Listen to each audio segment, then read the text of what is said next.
Pueden observar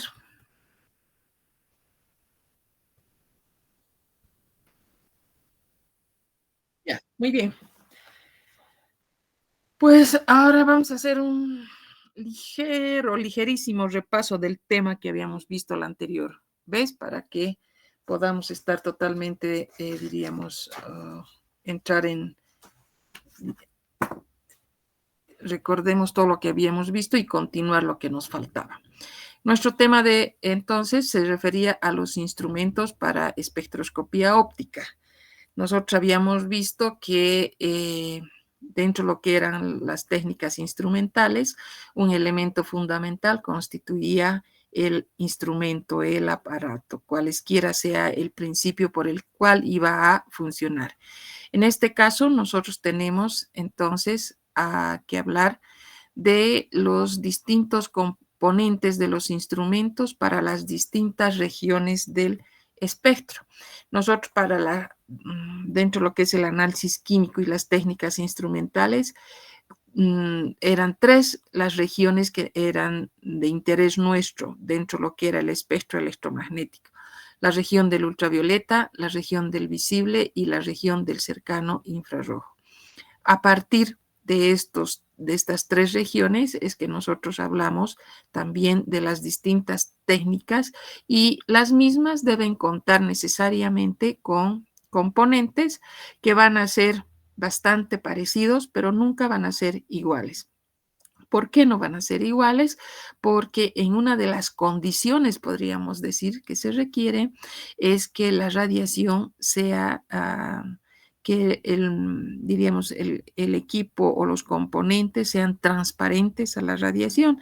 Y a partir de esto vamos a ver que para el caso de emplear la región del ultravioleta, tenemos que hablar de materiales que sean transparentes al ultravioleta. Igualmente en la región del visible y para el cercano infrarrojo también tomar en cuenta aquellos elementos, aquellos materiales que sean transparentes para el cercano infrarrojo. Por eso es que mencionamos y decimos que los componentes serán muy parecidos, pero no van a ser iguales. Aquellos equipos que estén tomando en cuenta las distintas radiaciones comprendidas entre el visible, el cercano infrarrojo y la región del ultravioleta. Al mismo tiempo, bueno, antes de pasar, tenemos que mencionar que al hablar de los componentes, también nos vamos a referir acá un ejemplo, por decirles el caso del fotómetro y del espectrofotómetro.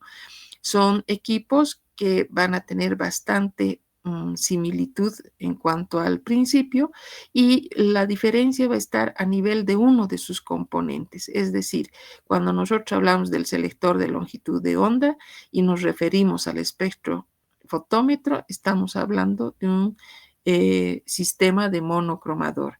En cambio, si estamos hablando de un fotómetro, estamos hablando de un equipo que va a utilizar a nivel del selector de longitud de onda un filtro, cualesquiera que sea, un filtro de vidrio o también podrá tratarse de un filtro de interferencia.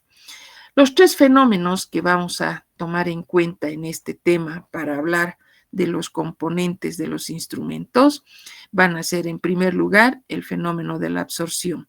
Luego vamos a tener el fenómeno de la emisión y luego, posteriormente, el fenómeno de la fluorescencia. Este último también podríamos incluirlo dentro del proceso de emisión, simplemente que acá se toman en cuenta las señales fluorescentes.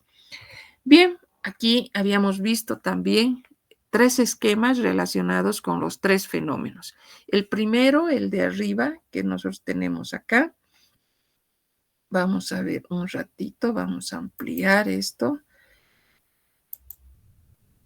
Bien, aquí tenemos el primero que se refiere a los componentes de aquellos instrumentos que están listos para aplicar el fenómeno de la absorción. Son 5 los componentes fundamentales: una fuente de radiación, un selector de longitud de onda, un recipiente que contiene la muestra, un detector y un procesador de señal que incluye al sistema de lectura.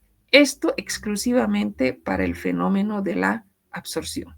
Si nosotros hablamos de la emisión, aquí tenemos que considerar algo muy importante, ¿cuál va a ser el principio? La cantidad de radiación emitida por el analito.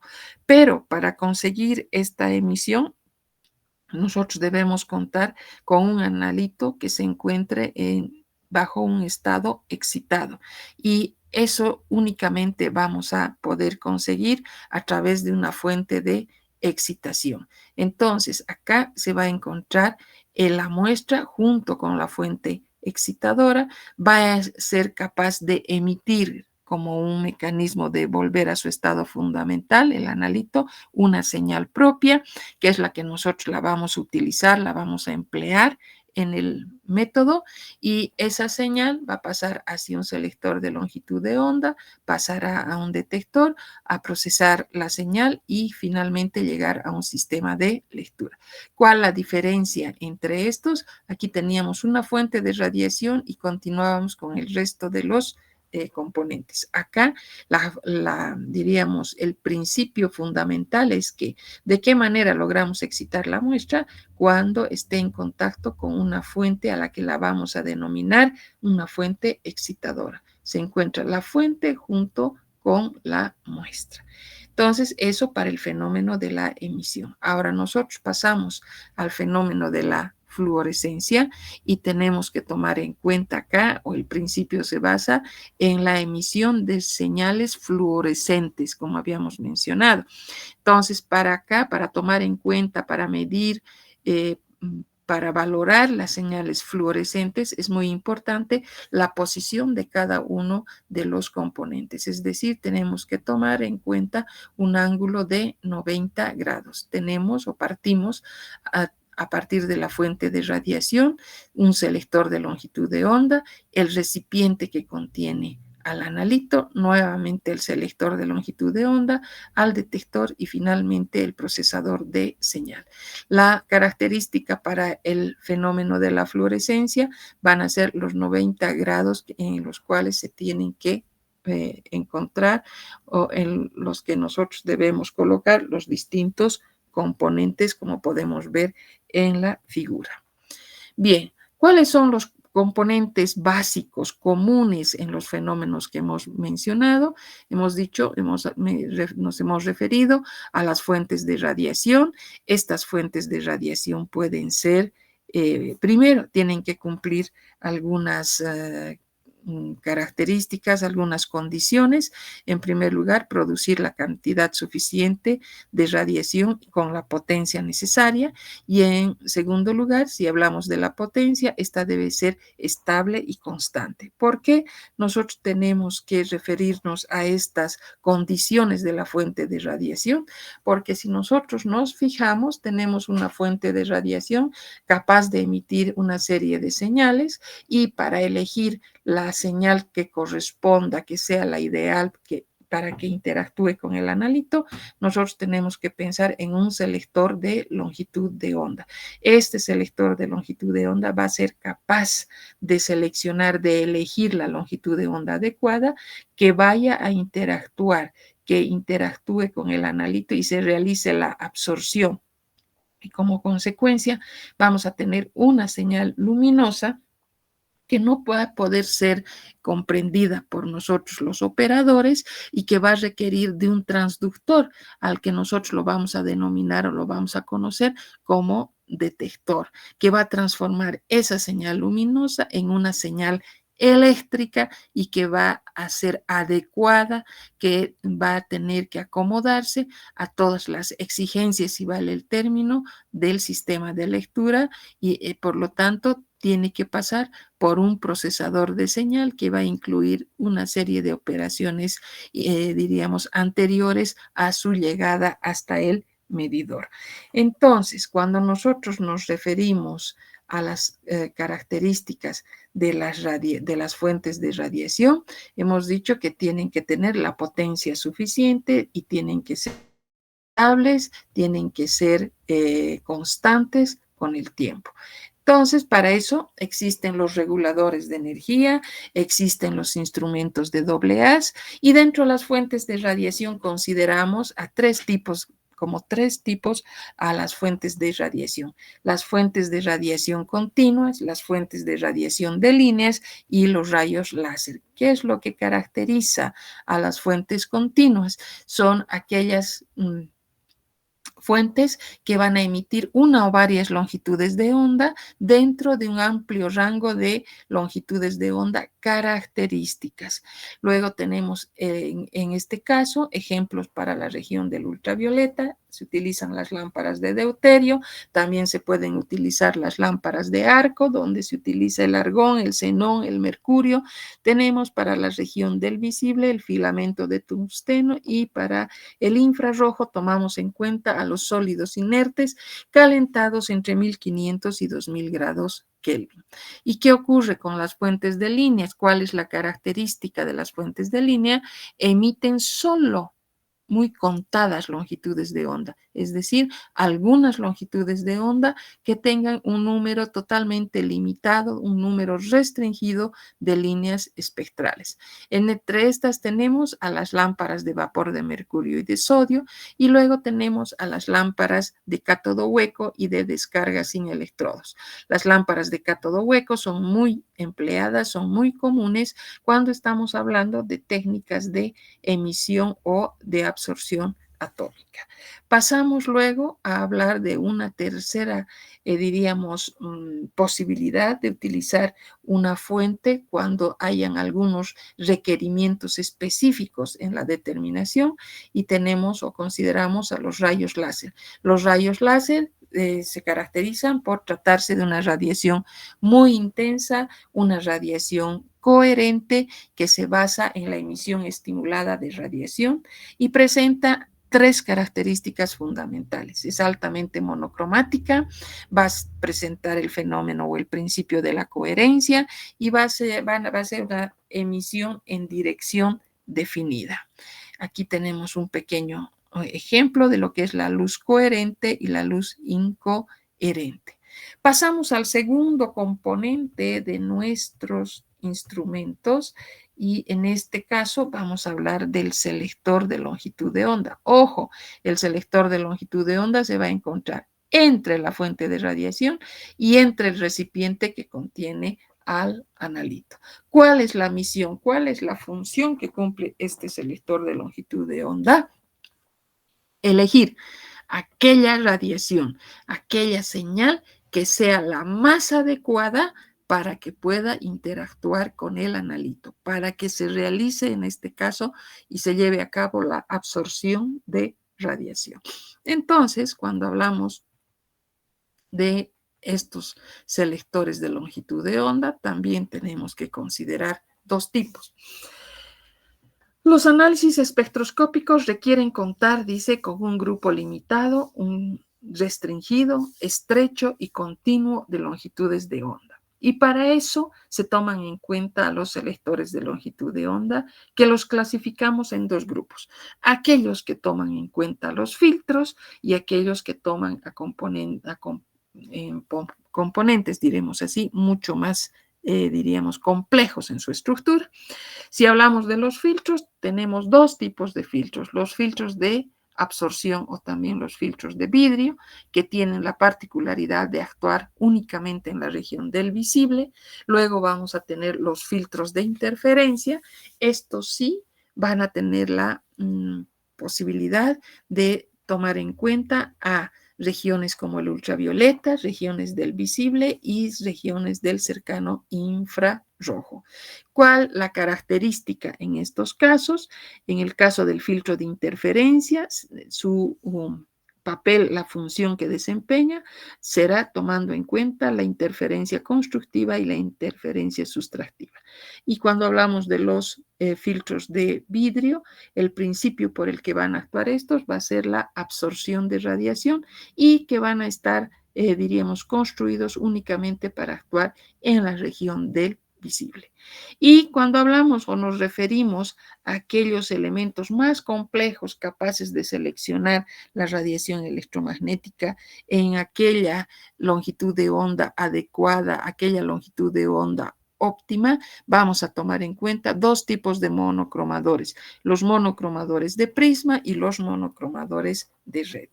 Si hablamos de las ventajas y las características de los filtros de absorción, decimos que estos absorben simplemente en ciertas zonas del espectro y por eso se los conoce también como filtros de vidrio. Son bastante económicos, son sencillos, actúan en la zona del visible únicamente, están formados o constituidos por vidrios coloreados, o también puede considerarse a un colorante que ha podido ser suspendido en gelatina entre dos placas de vidrio. La anchura de banda efectiva que se consigue con un filtro de absorción o de vidrio, la anchura efectiva de banda va a estar entre 30 y 250 nanómetros. Se caracterizan porque dan lugar a equipos que van a ser de fácil manejo, son bastante sencillos y presentan la desventaja de ir perdiendo el color con el tiempo, la intensidad, el ancho de banda, y esto obviamente va a ir variando en las características iniciales que nosotros habíamos tomado en cuenta. Y como actúan únicamente en el visible, nosotros también los podemos conocer o clasificar dentro de lo que van a ser fuentes discontinuas. Hablamos del filtro de interferencia. Se funda en las interferencias ópticas, cuyos elementos van a ser, en primer lugar, el más importante, el dieléctrico, que puede utilizar al fluoruro de calcio o al fluoruro de magnesio. Luego vamos a tener dos películas metálicas de plata que están, diríamos, recubriendo al dieléctrico, y más externamente tenemos dos placas de vidrio transparente. Entonces, esa es la estructura que presentan los filtros de interferencia. ¿Qué características? Acá tenemos, ahí están las placas de vidrio en ambos extremos, tenemos las películas metálicas que están representadas por esta línea negra en ambos casos, y que están rodeando esta línea central blanca que representa al dieléctrico, que hemos dicho podrá tratarse del fluoruro de magnesio, y vamos a ver que el principio por el que van a actuar va a ser la interferencia constructiva y sustractiva.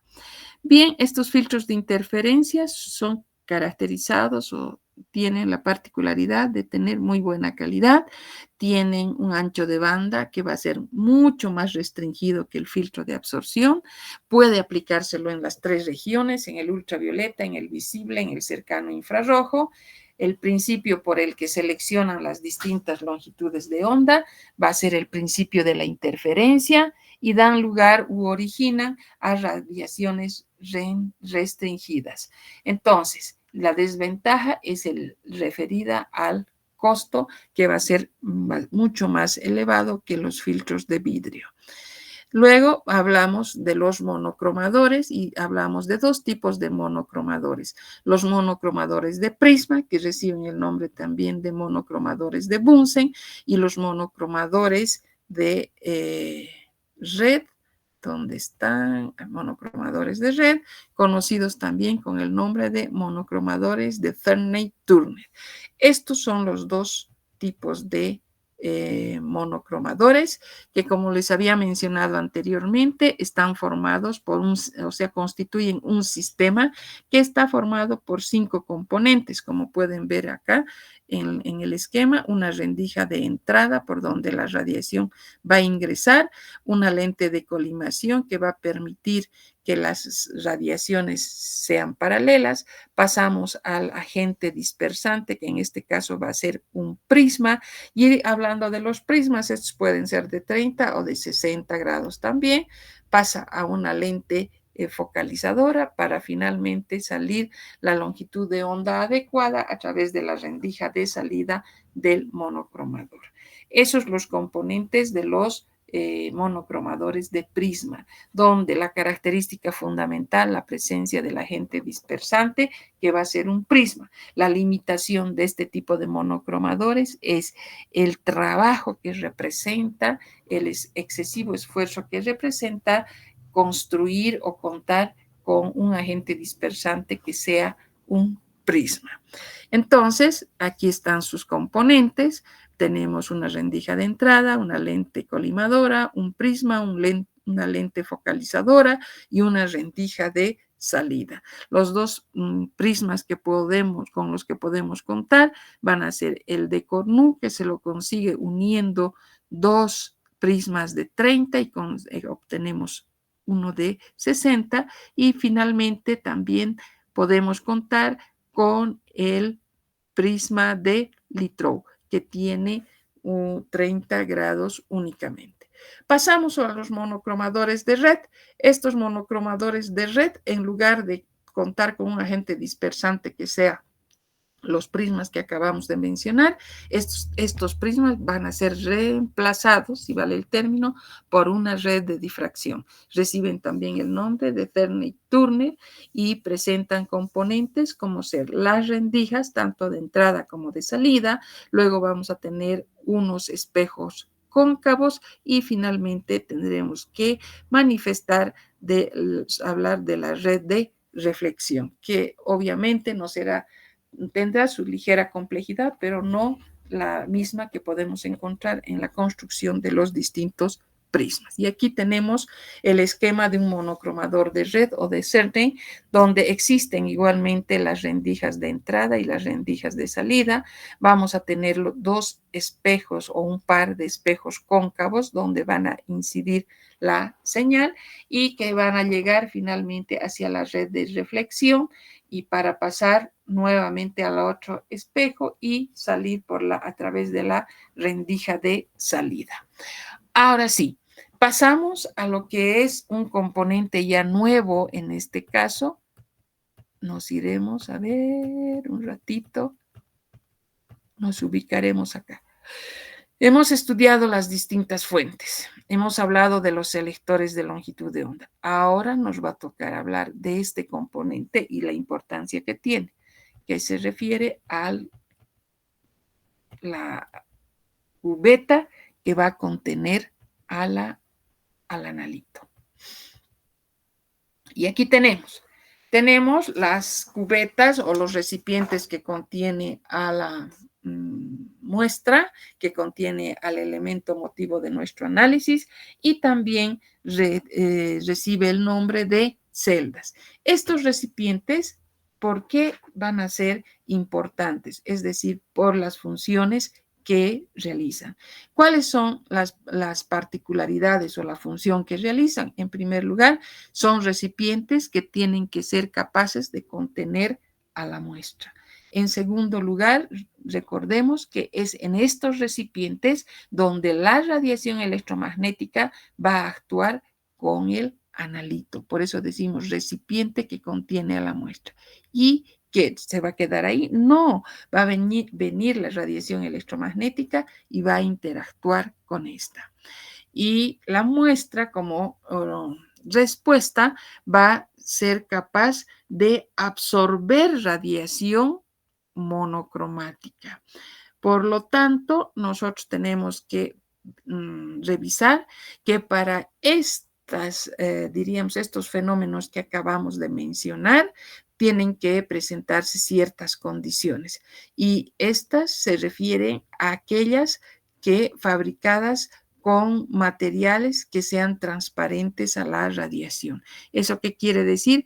Que el material de estas cubetas tendrán que ir variando dependiendo la región con la que van a interactuar, es decir, la región de la señal con la que van a interactuar.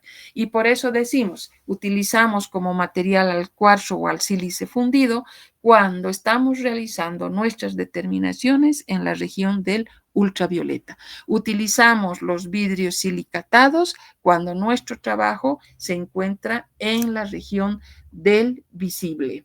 Es decir, en esta región del visible nosotros utilizamos entonces los vidrios necesariamente tienen que ser silicatados. Vamos a hablar, como se dice también, del borosilicato, o también muchas veces podemos tomar en cuenta al plástico. ¿Por qué utilizamos estos tres materiales? Porque la región del visible va a ser, diríamos, capaz de ser transparente a estos materiales. Ahora, si hablamos del ultravioleta, cambiamos de material y estamos refiriéndonos al cuarzo, estamos refiriéndonos al sílice fundido, que van a ser capaces de ser transparentes a señales, a longitudes de onda que sean menores a 360 nanómetros. Y finalmente tenemos al cercano infrarrojo. Aquí, para cumplir la condición de que sean transparentes a la radiación, vamos a tener recipientes, vamos a tener cubetas que presenten unas ventanas que estén construidas con cloruro de sodio, que pueden estar construidas con bromuro de potasio o también con bromuro de sodio. Esas son las condiciones, como pueden ver ustedes, que deben reunir los materiales de los que están construidas estas cubetas. Ahora, aquí tenemos unos ejemplos de cubetas que van a ser de base cuadrangular, donde tendrán dos caras opacas, dos caras transparentes. Pueden ver acá las caras opacas y acá las caras transparentes. De igual manera, tenemos aquí algunos otros modelos. Entonces, ¿qué tenemos que mencionar? Tenemos que decir que dentro de sus condiciones deben tener paredes de un espesor constante. Luego tenemos que decir que el recorrido de la radiación electromagnética a través de estas paredes de las cubetas también tiene que ser constante. Es decir, no es lo mismo contar con el material de un recipiente de un espectrofotómetro con un simple tubo de ensayo. Muchas veces, en cuanto a la forma, cuando nos referimos a formas cilíndricas, podríamos confundir con algún tubito de vidrio, pero son mayores las necesidades, mayores las condiciones que deben tener estas cubetas, porque hemos dicho que necesariamente, en primer lugar, tienen que ser transparentes a la radiación electromagnética. Bien, entonces esos son los distintos modelos. Hemos dicho que podrán ser de base cuadrada, base rectangular, podrán ser cilíndricos. Los cilíndricos, podríamos decir, son los que tienen una aplicación mucho más limitada. Bien, ahora vamos a ver, aquí tienen otros modelitos de cubetas y vamos a hablar de las características que presentan las cubetas. En primer lugar, son cubetas que tienen distintas capacidades, es decir, van a haber algunas que es suficiente con un volumen de carga de 1 centímetro, pero habrán otras que utilizarán 2 o 3, etcétera, etcétera. Por eso hablamos de las diferentes capacidades. Ahora, una condición sine qua non en las cubetas va a ser pues que las paredes necesariamente deben ser de un espesor constante. Luego decimos que también el camino óptico debe ser constante. ¿A qué me refiero cuando hablo del camino óptico? El camino óptico será toda la distancia que existe entre la cara interna de un lado de las cubetas con la cubeta, con la cara interna de la cubeta. Ese espacio donde va a atravesar la radiación electromagnética y por ende se va a llevar a cabo la absorción, vamos a denominarlo como camino óptico. Eso era lo que quería mostrarles. ¿Dónde estamos ahora? Entonces tiene un camino óptico constante. Vamos a ver que el material del que estén construidas debe ser un material transparente a la radiación electromagnética. Por otro lado, también nos debe dar la posibilidad de la reproducibilidad de las lecturas y el recorrido que realice la radiación electromagnética a través de esta va a tener que ser constante. Y acá tenemos una definición de lo que es el camino óptico, es el recorrido de la radiación electromagnética cuando o en casos de que interactúe con el analito. Bien, estas cubetas que a partir de hoy son bastante comunes para nosotros, necesariamente tenemos que considerar algunas medidas para la limpieza. Estas En primer lugar, van a tener formas cilíndricas, van a ser de base cuadrangular, van a ser cubetas automáticas. ¿Cómo procedemos a la limpieza? En primer lugar, cuando manipulamos las cubetas, siempre se debe evitar manipular por las caras transparentes. Entonces, van a ser la manipulación a través de las caras opacas de las cubetas, como vamos a ver más adelante. Aquí está. Esto es lo que ocurre. ¿Sí? El camino óptico es la distancia entre la cara interna, ¿no es cierto?, y la otra cara interna del recipiente. Entonces, cuando nosotros mencionamos, a ver, hablamos del camino óptico.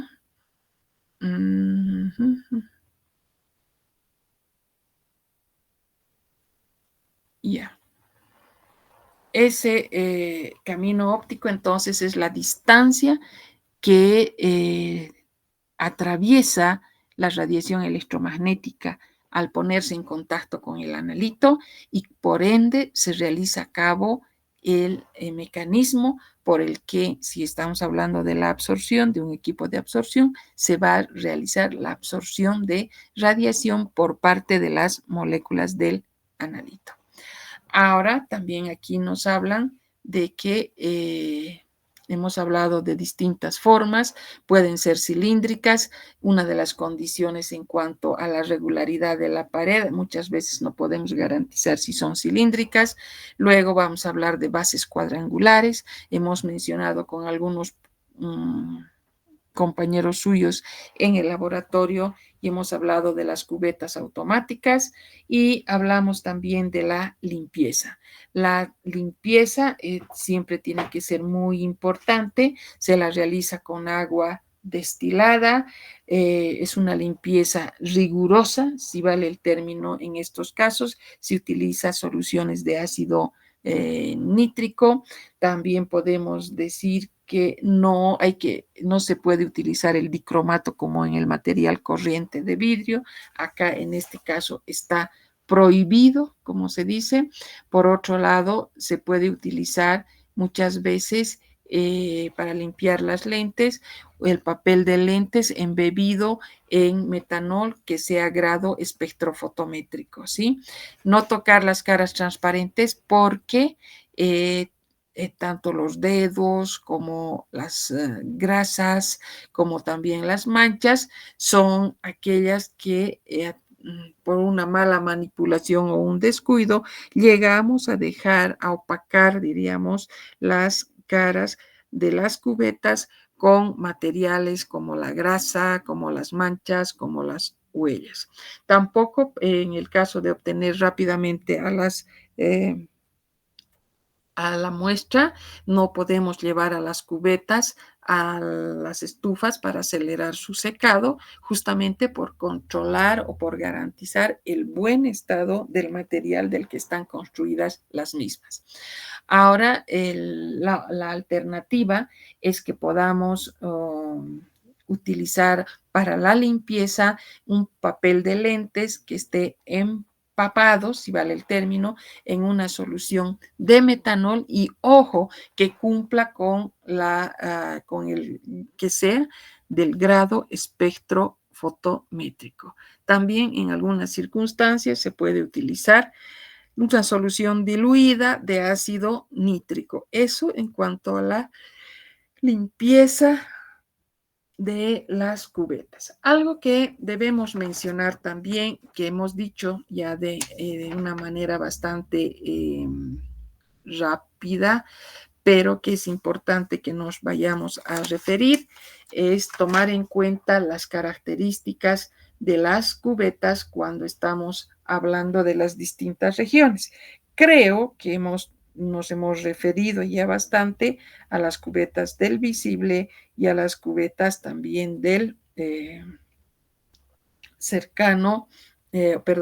del ultravioleta. El visible y el ultravioleta ya hemos mencionado y nos referiremos un poquito a las características de las cubetas para la región del cercano infrarrojo. Estas cubetas que tenemos para estas regiones son un poco distintas, si vale el término, con respecto a las que ya hemos descrito.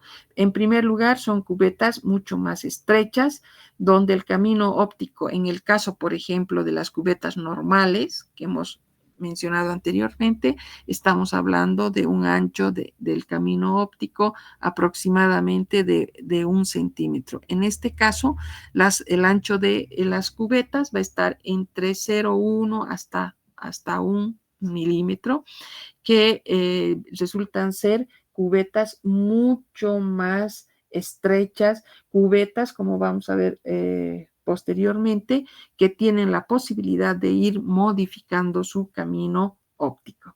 Son cubetas, las podemos describir como cubetas desmontables que tienen una especie de espaciadores de teflón que permiten variar el camino óptico. Si son de camino óptico fijo, se las puede llenar con jeringa. El material del que estén construidos las ventanas en este tipo de cubetas, el material que se utiliza va a ser generalmente, o el más conocido, van a ser las ventanas de cloruro de sodio, que podrían correr el riesgo de que este material, al humedecerse, podría originar un proceso de deslustrado, y para eso es que se toma la precaución y se procede a la limpieza con los polvos pulimentadores, que van a volver o van a devolverle a la cubeta todas las características muy, diríamos, próximas al inicio, cuando antes de que pasen por este proceso o por la acción de la humedad. Después vamos a hablar que se pueden emplear disolventes. Si nosotros utilizamos los mismos disolventes como ser el agua o como ser el alcohol, sabemos que estas ventanas transparentes por donde va a pasar la radiación electromagnética corren el riesgo, hemos dicho, que van a perder esa transparencia y se van a deslustrar, como se dice. Entonces, ¿qué es lo que ocurre? Tenemos que emplear o sustituir a los solventes, como el caso del agua o como el caso del alcohol. Vamos a sustituir por otro tipo de materiales, como van a ser los solventes orgánicos. Luego vamos a ver, por ejemplo, en el caso de estos materiales que van a ir a pulimentar las paredes de las cubetas comprendidas para el infrarrojo, vamos a ver que son una especie de pastillas, como se dice, que contienen suspensiones en determinado tipo de aceites. Si nosotros hablamos, por ejemplo, de la región del ultravioleta, inmediatamente debemos asociar al cuarzo o al sílice fundido, cuyas longitudes de onda van a estar por debajo de los 350 y están construidos de vidrios silicatados, como habíamos visto anteriormente. Una cubeta óptima debe tener una ventana que siempre sea perpendicular a la dirección de para poder minimizar al máximo las pérdidas que podrían presentarse por reflexión. Otra de las características es que la presencia de los espaciadores de teflón, que tienen la finalidad de disminuir o de acortar, si vale el término, el valor de B, del camino óptico, en otras palabras. Ahora, cuando hablamos de las formas y la aplicación de estas cubetas dentro del análisis espectrofotométrico, tenemos que decir que en una primera instancia la mayoría de las cubetas tenía una forma cilíndrica y se creían que eran más económicas, y posteriormente podríamos decir que se logra estudiar, se logra ver que muchas veces esta forma puede influir, diríamos, en algún tipo de pérdidas que puedan llevarse a cabo por reflexión cuando o frente a aquellas superficies curvas que presentan las cubetas que son cilíndricas. Entonces, como consecuencia, obtendríamos algún tipo de error, y este sería un error ya importante, un error significativo. Pasamos luego entonces a referirnos a otro componente, como hemos visto. Por ejemplo, a ver, ¿dónde está? Un ratito.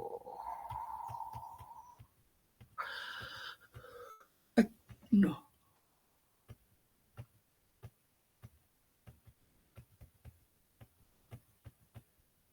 aquí está. Bien, hemos hablado de las fuentes de radiación, hemos hablado de los selectores de longitud de onda, acabamos de hablar de las características de las cubetas para las tres regiones, y ahora tenemos que empezar a hablar de este componente que va a ser el detector. ¿Cuáles serán las condiciones que debe presentar un buen detector? Vamos a ver que para considerarse como un buen detector, tenemos que referirnos a qué.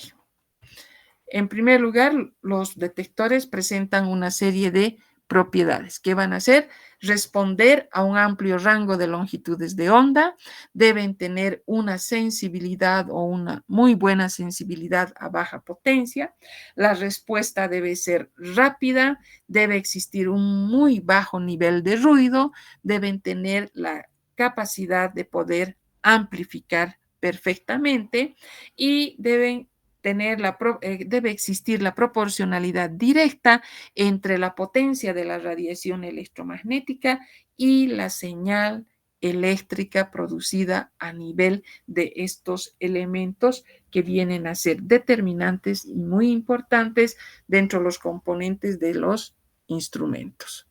Bien, cuando hablamos de los tipos de transductores, nosotros los podemos clasificar, y los clasificamos en dos tipos respectivamente.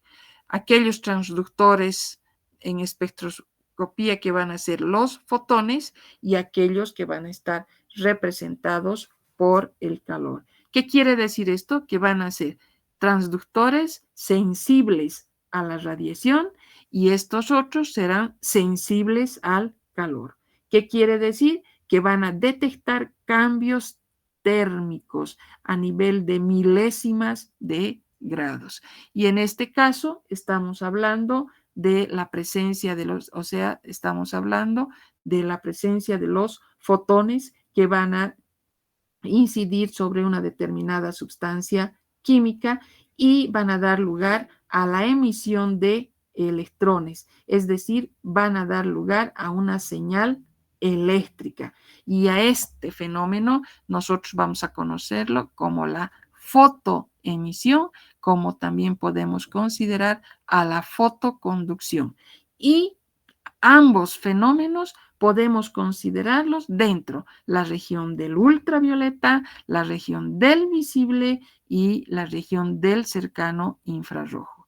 ¿Dónde y cómo se aplica? Dentro de lo que consideramos a la espectroscopía óptica. Y si nosotros hablamos de aquellos detectores térmicos que hemos dicho que serán sensibles al calor, porque detectan cambios pequeñísimos térmicos que se encuentran en el grado de las milésimas. Y aquí tendremos que tomar en cuenta a estos detectores térmicos que responden a la potencia de la radiación electromagnética. Bien, entonces, antes tenemos que hablar de las propiedades que deben reunir los detectores. Entonces, hablamos que estos detectores tienen que cumplir con ciertas propiedades. ¿Cuáles son esas propiedades que tengan los detectores? Los detectores entonces tienen que ser, en primer lugar, deben responder a un amplio rango de longitudes de onda. Pueden ser empleados entonces en el ultravioleta, en el visible o también en el cercano infrarrojo.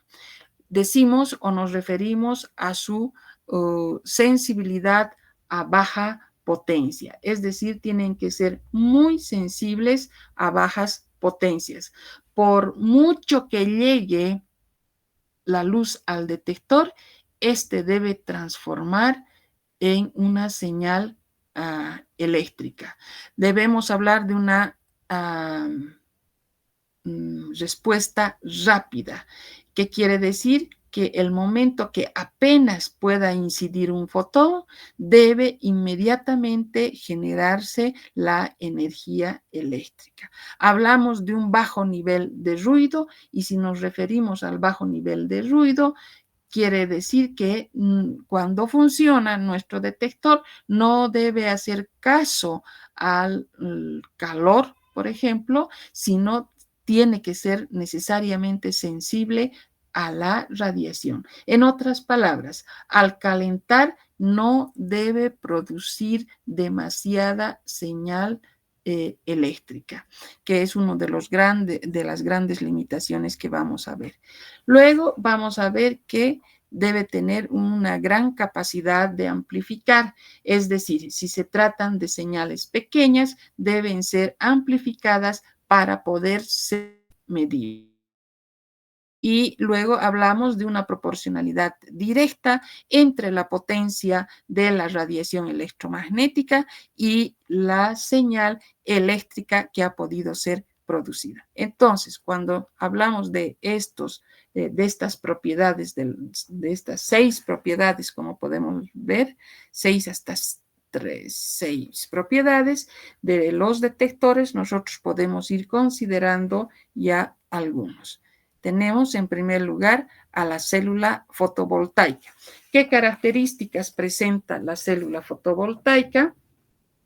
Vamos a decir que va a estar formada por una caja de plástico que está representada por toda esta parte negra que ustedes pueden ver y vamos a tener una placa de vidrio exteriormente y a continuación vamos a tener o vamos a contar con una capa delgada de plata y posteriormente por debajo de esta placa delgada de plata o de oro también, vamos a tener a 2 materiales semiconductores en este caso, que van a ser el selenio, que va a actuar como un semiconductor, y por debajo podríamos hablar al fierro, mencionar al fierro, también puede ser el cobre, que van a actuar como un electrodo plano. Entonces, ¿qué es lo que va a ocurrir?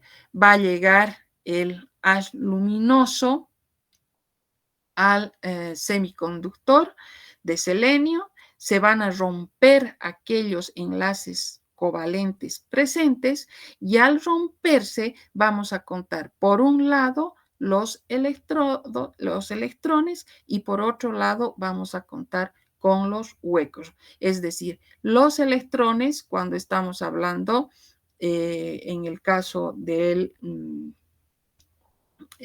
cuando nos referimos a la ruptura de los enlaces covalentes, nosotros tenemos entonces 2 elementos, los electrones y los huecos. Los electrones liberados inmediatamente van a migrar por un circuito externo y hacia o en busca de los huecos y de esta manera van a generar la corriente eléctrica. Este modelito de detector es, diríamos, simplemente para indicar el mecanismo por el que actúa un detector. Es bastante simple, es bastante antiguo. Podríamos decir que dentro de sus ventajas mencionaríamos que es en primer lugar bastante robusto, va a ser barato, se utiliza en equipos portátiles, permite realizar análisis de rutina porque no necesitan mayor problema, es decir, no requieren el uso de una fuente de energía externa.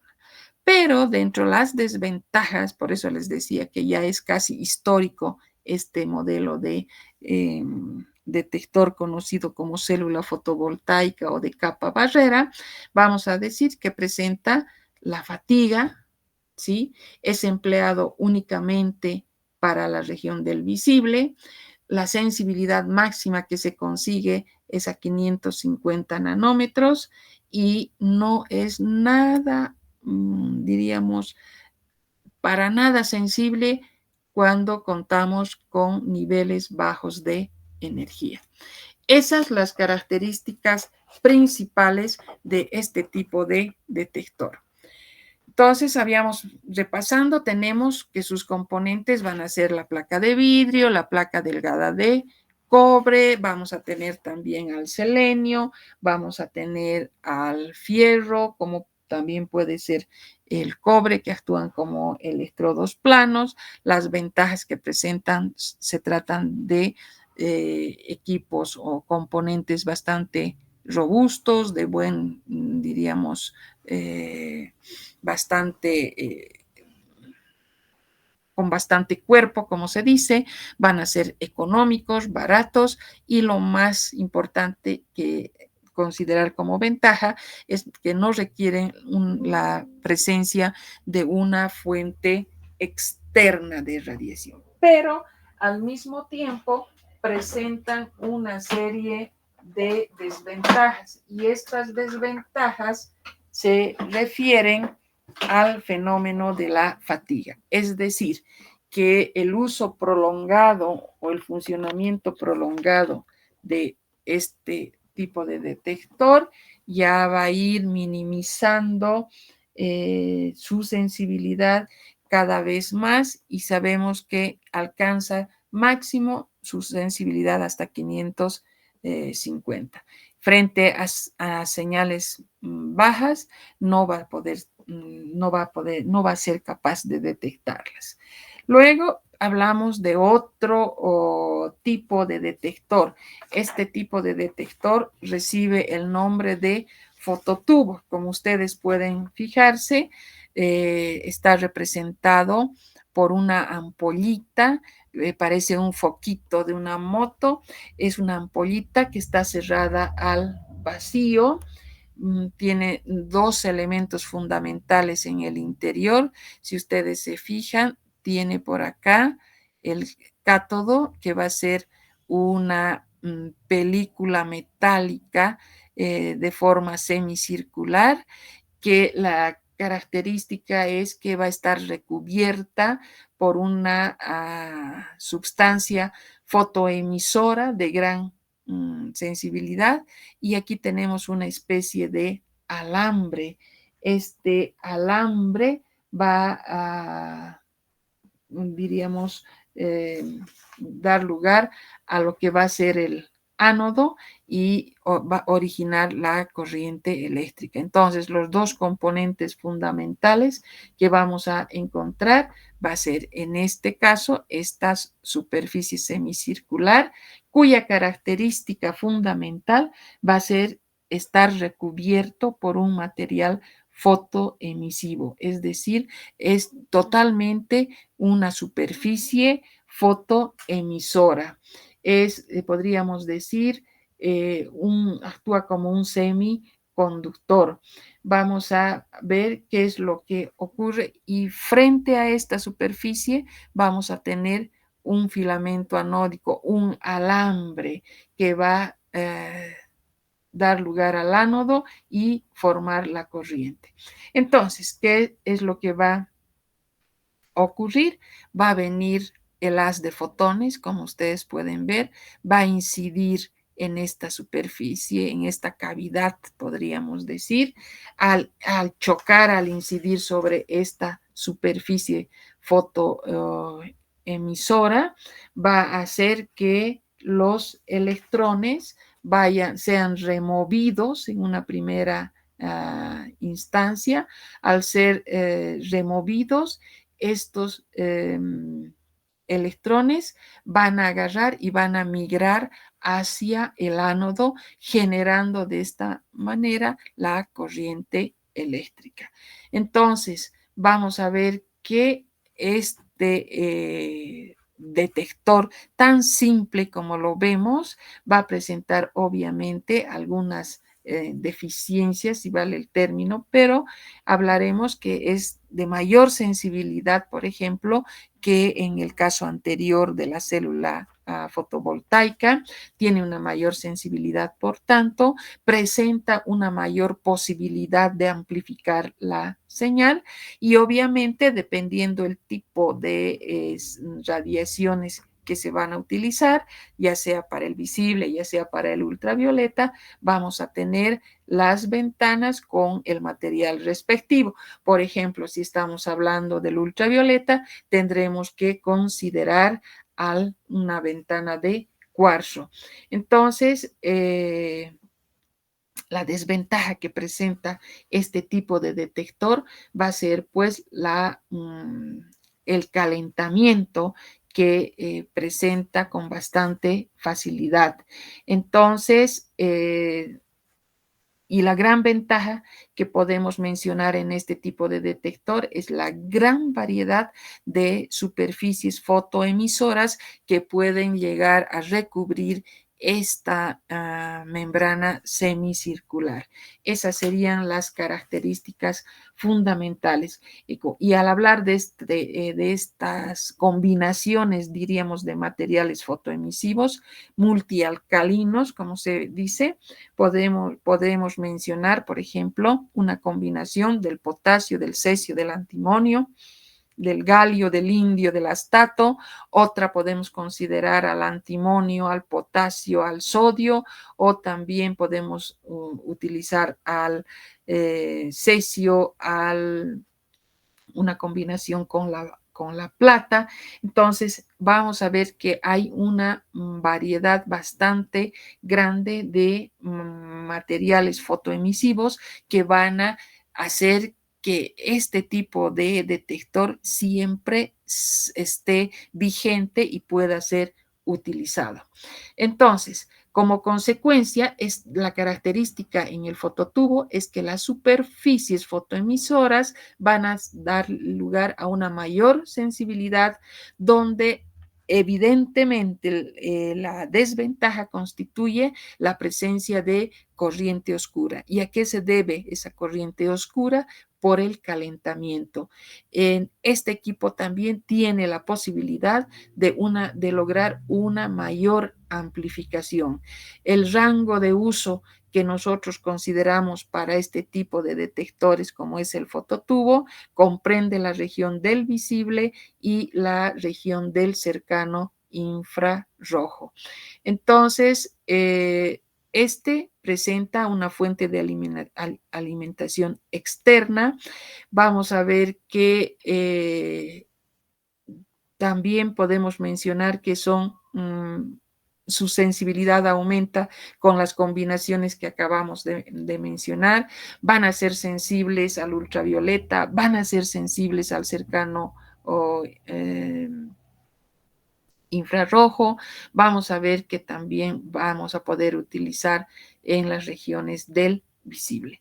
Eso en cuanto a este tipo de detector, muy simple en su funcionamiento, como hemos visto, de qué manera viene a generar la corriente eléctrica a partir, gracias de dos componentes, una que va a ser la superficie fotoemisiva y por otro lado, el otro elemento que va a ser un alambre que va a cumplir el papel de un ánodo para generar así la corriente eléctrica. Pasamos, aquí tienen una fotografía de lo que es el fototubo y si ustedes recuerdan por el principio de funcionamiento es muy parecido al efecto fotoeléctrico.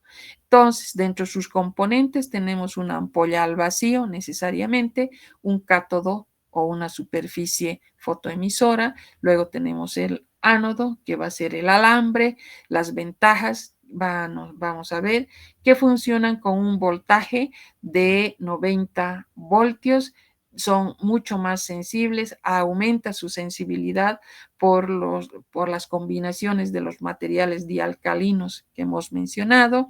Tiene un rango de uso que va a ir desde el visible al cercano infrarrojo, tiene un mejor o un mayor poder de amplificación que el anterior y presenta una alta resistencia eléctrica. Y la gran ventaja, la variedad de material fotoemisivo multialcalino con el que podemos contar. Y la desventaja, hemos hablado también de una corriente oscura que se origina esta por calentamiento.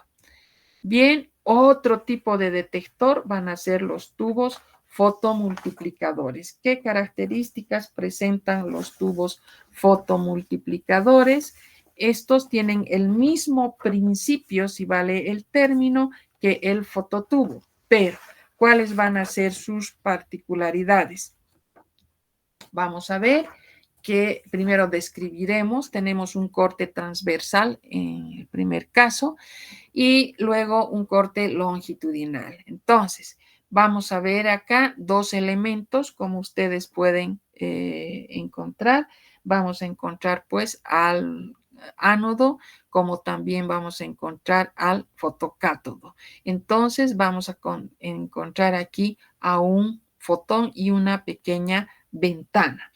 Estos tubos fotomultiplicadores que se los conoce o se los describe, van a contener electrodos adicionales a los que los vamos a denominar a partir de ahora o los conocemos como dínodos. Estos tienen la forma, pueden ser rectos como también pueden ser curvos, son una especie de fierros rectos y curvos, si ustedes se fijan. Tenemos aquí los rectos y aquí vamos a tener los curvos. Son en total un número de 9. Si nosotros tenemos acá al cátodo donde va a llegar el haz de fotón, al fotocátodo, vamos a ver que va a pasar inmediatamente. Primero, hay que mencionar que cada uno de estos recibe el nombre de dínodos, ¿no es cierto? Entonces, ¿qué pasa?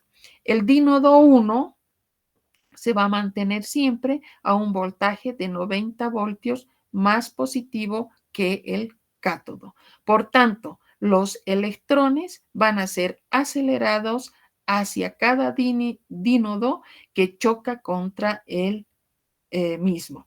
Entonces, cada vez vamos a ir viendo mayor cantidad de electrones adicionales. Al terminar, por lo tanto, o sea, aquí tenemos, ¿no es cierto?, los dínodos, empezamos con el fotón y vamos a pasar desde el 1, 2, 3, 4, 5, 6, 7, 8, 9. Ha dado todita una vuelta.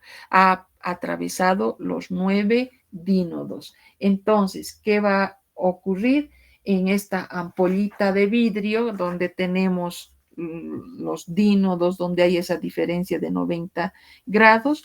Por cada vez que vaya pasando, los electrones van a ir siendo acelerados para pasar al siguiente, hasta llegar al último, donde si hacemos una suma, estamos más o menos refiriéndonos a formar entre 10 a la 6 o 10 a la 7 electrones por cada fotón incidente.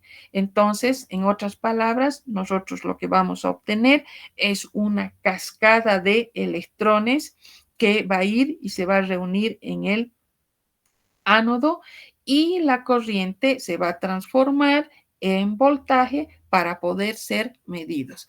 Entonces, tenemos que en un inicio vamos a tener al fotón y vamos a ir pasando a cada uno de estos dínodos, llegará al 1, al 2, al 3, al 4, al 5, al 6, al 7, al 8 y finalmente al 9. Entonces, por eso decimos que este tipo de detector es exclusivo, podríamos decir, para señales demasiado, diríamos, poco potentes, para señales que sean muy bajas. Por eso mencionamos que tiene un gran poder de amplificación. El tiempo de respuesta es bastante rápido. Podemos utilizarlo en la región del ultravioleta, en la región del visible, y una de las grandes ventajas que también como consecuencia lleva a una desventaja es que tiene un sistema de refrigeración de menos 30 grados. Este tipo de detector ha sido construido específicamente para aquellas radiaciones de muy baja potencia. ¿Por qué? Podríamos mencionar, la luz intensa va a dar lugar o va a originar a un daño irreversible en la superficie fotoeléctrica de este tipo de detector. Entonces, decimos que dentro las desventajas más grandes que tiene está relacionado con el aspecto económico. El hecho de la construcción de esta estructura, el hecho de contar con un sistema de refrigeración de menos 30 grados, el de estar construido, diríamos, para aquellas señales totalmente bajas, vamos a ver que para aquellas radiaciones bajas va a hacer pues que se considere un detector de muy buena sensibilidad, pero al mismo tiempo vamos a ver que afecta o limita su aplicación, su uso, debido al costo que representa. Bien, y luego contamos con otro, que aquí está otra figurita donde van a encontrar ustedes los mismos componentes de una manera más, diríamos, diagramada. Tenemos acá el cátodo, vamos a tener a los electrones que van a llegar acá, o sea, los numerosos cátodos. Aquí está el cátodo, tenemos a la rejilla, aquí presente el ánodo, y vamos a ir viendo cómo va a llegar el haz de fotones representados por la radiación, va a incidir en el cátodo y va a pasar a cada uno de los dínodos que se encuentran, diríamos, intercalados entre curvos y rectos. Entonces pasará hacia el 1, del 1 al 2, del 2 al 3, del 3 al 4, del 4 al 5, del 5 al 6, del 6 al 7, del 7 al 8, del 8 al 9, y será capaz de llegar al ánodo. Y mientras tanto, por cada uno de, por cada fotón que haya incidido en la, ¿qué se llama? Por cada fotón que haya incidido en el cátodo y haya hecho su recorrido, es decir, su vuelta y su paso por los 9 dínodos, se han generado finalmente 10 a las 7 electrones. Por cada fotón, imagínense, con todo el haz que podríamos contar. Entonces, esas son las características que presenta, y hemos mencionado sus ventajas como también sus desventajas, y ante todo diríamos, no diremos especialidad o aplicación, sino se tratan para, diríamos, aquellas señales que sean de muy baja potencia. Tenemos entonces la ampolla al vacío, dos componentes, el ánodo y el cátodo, los 9 dínodos, las ventajas que presentan, el tiempo de respuesta rápida, un rango de uso del ultravioleta el visible, su sistema de refrigeración de menos 30 grados, es específico para radiaciones de baja potencia, y su desventaja constituye el precio. Tenemos otro tipo de detectores que vendrían a ser los fotodiodos de silicio, que como verán constituye una alternativa para aquellos casos en los que estamos, diríamos, entre el fotomultiplicador y el fototubo. Estos fotodiodos de silicio van a estar formados de una unión PN, como pueden ver acá, se conoce una unión PN polarizada inversamente y están estas montadas sobre un chip de silicio. La polarización inversa va a crear una zona de despoblamiento, van a irse hacia los extremos, es decir, primero, pero nos pondremos a describir estas regiones y diremos que aquí todo esto que constituye está formado por la región rosada, va a ser la región, una de las regiones, y la otra va a ser el material o la región N y la región P. Entonces, están ambas van a dar lugar. Aquí tenemos la representación de los electrones y también vamos a tener la representación de los huecos. Vamos a tener que existe un filamento de plomo y obviamente va a haber un contacto metálico. Entonces, ¿qué van a dar lugar? Van a dar lugar a una zona de despoblamiento.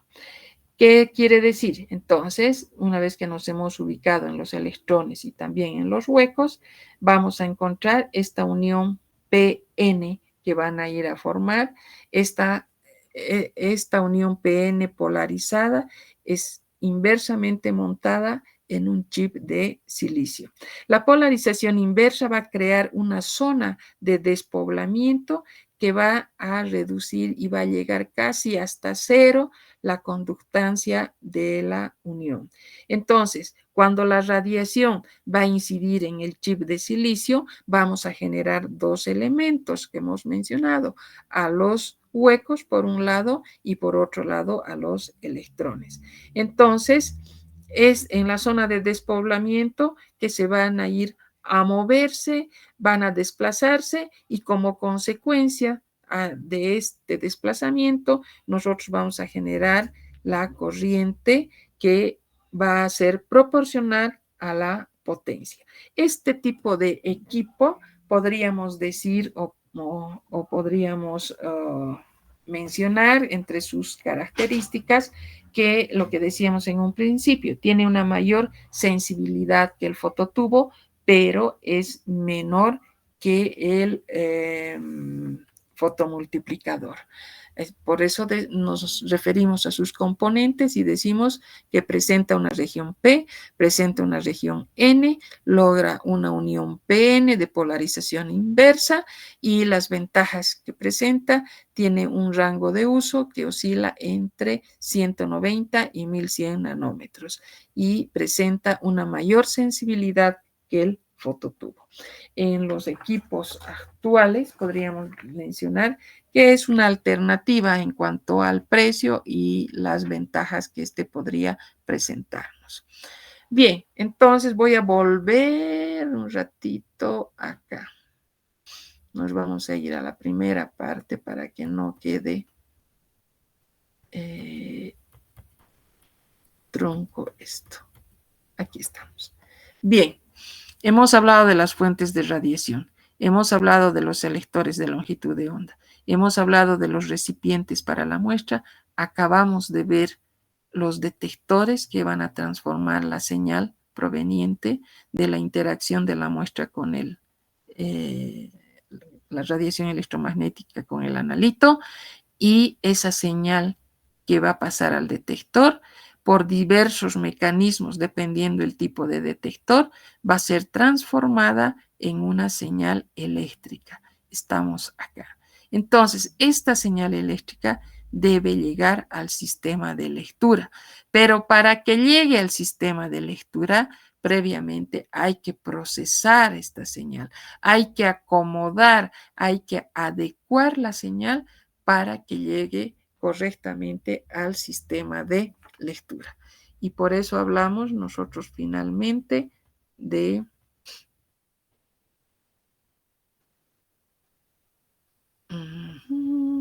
a ver, aquí tenemos. Ajá. ¿Qué se lleva a cabo en el procesador de señal y que va a llegar finalmente al dispositivo de lectura. El procesador de señal es el responsable de amplificar la señal. Va a ser capaz de eliminar todos los componentes no deseados. Va a ser capaz de alterar la señal de corriente continua a alterna. Puede ser también responsable de cambiar de fase y también poder filtrarla. Va a realizar todas las operaciones matemáticas que sean necesarias. Entonces, después de, en otras palabras, de haber adecuado la señal eléctrica, va a llegar hasta lo que va a ser el dispositivo de lectura. Y dependiendo el modelo o el tipo de dispositivo de lectura, nosotros vamos a obtener la información o va a llegar a nosotros la información requerida, producto de la interacción de la radiación electromagnética con el analito. Y si hablamos de algunos modelos de medidores, tenemos medidores digitales, medidores analógicos, medidores registradores. Eso dependerá del tipo